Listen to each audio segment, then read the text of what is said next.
po si Dr. Lorena A. Castro ng FGLCTL. Ako ay nagtuturo ng grade 7 to 10 TLE at ito ang aking mga iba't ibang estratehiya ng pagtuturo.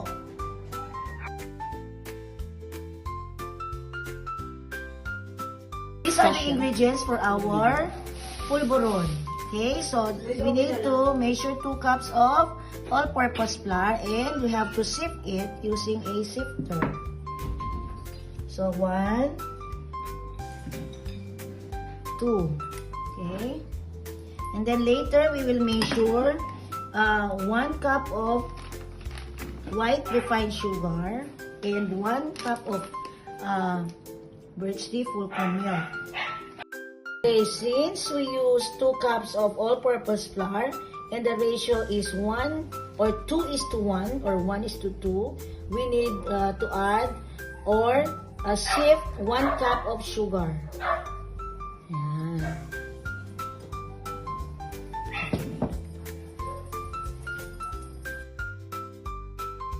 Ng sifter so that it will be sifted faster when they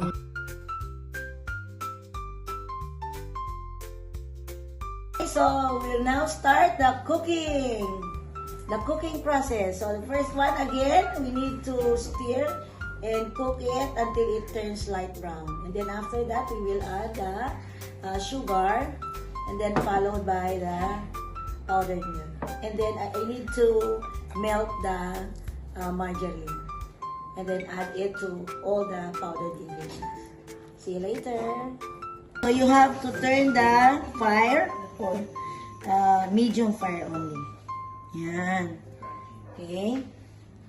So I will just continuously mix it this way until it turns brown.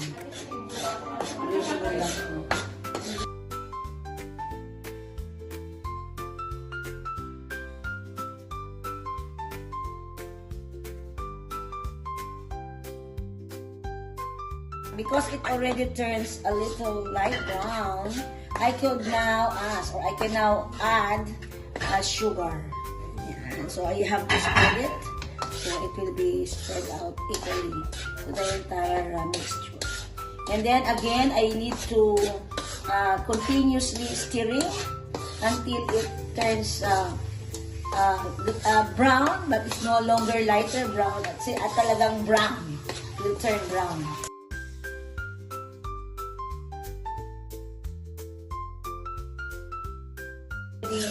A bit brown, no? So I need to add now the sifted powdered milk. Okay, so I need to distribute it again so that it will be well distributed. Okay, and then continuously mix it again until it turns brown.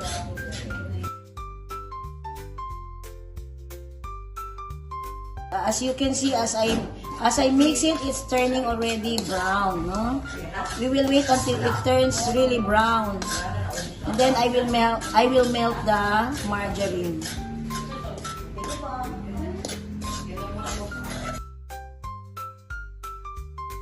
It's already done. So I need to turn off now the fire or the flame.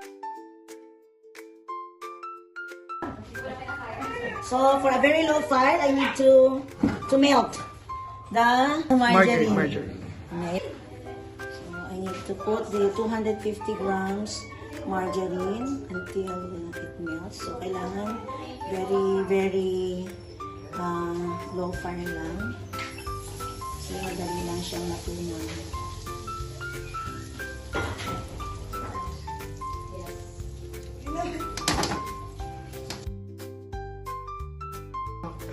We will wait until it will be completely melted. Yan, talaga kailangan melt siya lahat.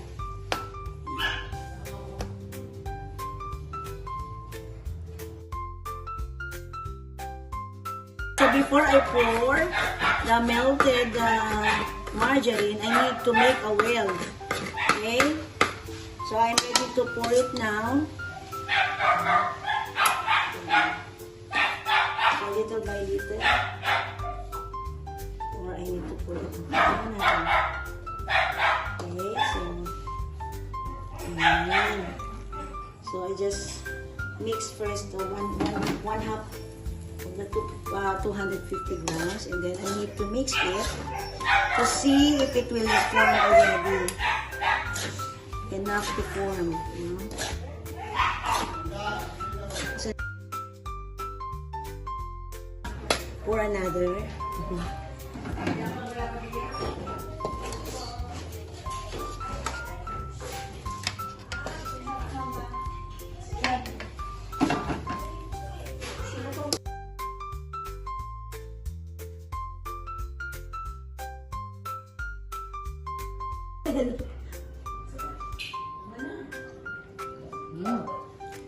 Delicious.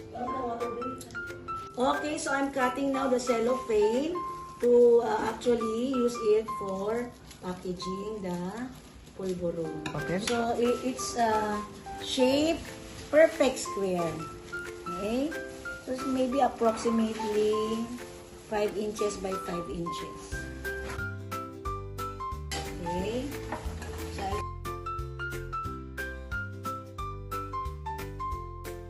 Form the second polvoron. So I need to press to make sure that it's already formed very well. And then I'll put it on top of the cellophane. Yan. Then I need to just meet one end and the other end, and then fold it at the middle, and then press it on the side and twist. Okay, that's the same with the other side. Then twist. So I have now the second polvoron. Ayos. Okay, so here is now our end product. Our polvoron packed in a cellophane. So let's taste it.